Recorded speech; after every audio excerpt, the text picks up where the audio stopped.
Guys, Timothy Sis with Electrical Power Design, also electrical professor, Central Piedmont Community College.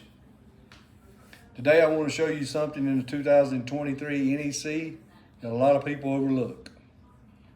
Have you ever been looking through your code book and noticed these little symbols next to the code sections and wondered, what do they mean? Well, these symbols are important because they can tell you something in the code that has changed, been added, been deleted, or affected by an amendment. So let me show you what I mean. Number one, first you may see a little triangle or a delta symbol next to some of the code text. This tells us that there's been a change from the previous edition of the NEC. So when you're comparing the 2023 code to an older code, this symbol can help you quickly identify changes. And if you look in your code book, I got a 23 code book here, 2023. If you look at the very first page, you'll see what I'm talking about.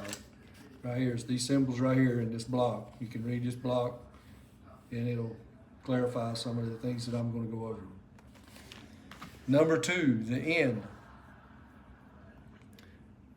The N indicates new material. So if you're studying for an exam and you're an electrician moving from an older code book to the 2023 NEC, this is something you want to pay attention to. Number three, the T. Now here's one that's really interesting. Look at 314.29a. See this little T beside the section?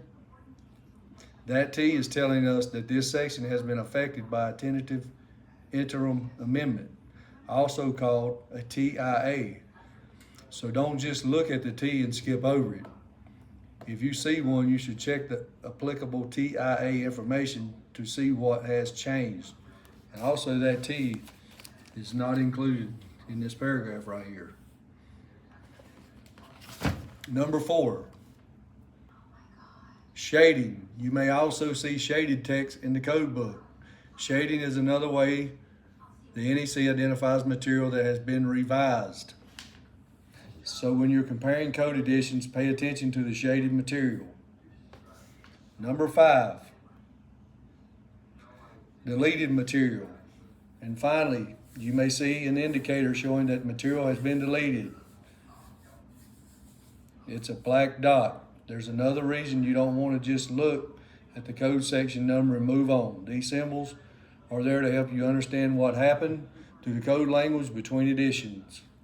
So pay close attention to number five. It's a black dot, shows deleted material. In closing, the next time you're using the 2020 NEC and you see any of these symbols, don't just ignore them. Take a second and find out what the symbol is telling you. It can help you understand changes to the code and make sure you're using the information correctly. And finally, if you like these videos and you want more of the 2023 tips, shortcuts, and code book training, make sure you subscribe to my channel. I'll see you in the next video.